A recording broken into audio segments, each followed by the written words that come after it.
తాగింది దిగిపోయింది. ఏ బాబు, Andhra gold whisky ఇవ్వు. ఆంధ్ర గోల్డా? ఆగండి సార్, సార్ మంచి బ్రాండ్, పేపర్ చుట్టూ ఇస్తాను. ఆగండి, ఎందుకు అనుకుంటున్నారు? దిష్టి కూడా ఎత్తారు లేకపోతే. తీసుకోండి sir.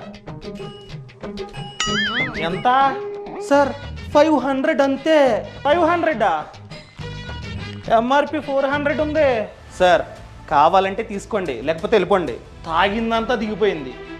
According to the legal metrology act, నువ్వే కనుక ఎంఆర్పి కన్నా ఎక్కువ కమ్మితే ఇల్లీగల్. నేను కనుక కన్జ్యూమర్ కోర్టుకి వెళ్తే నీకు 20,000 నుంచి 1 lakh వరకు ఫైన్ పడుతుంది. అర్థమైందా? వెళ్ళమంటావా? నీలాంటోడు ఎవడో 1500 అయితే 1700కి అమ్మాడంట. ఆ కన్జ్యూమర్ కోర్టుకి వెళ్ళాడు 200 కాంపెన్సేషన్ కోసం.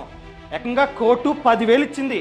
వెళ్తా నాగు, ఇవల్ల మొత్తం తాగిందంతా దిగిపోయింది. సార్ ప్లీజ్ సార్, కంప్లైంట్ ఇవ్వకండి సార్. 400 సార్, తీసుకోండి సార్.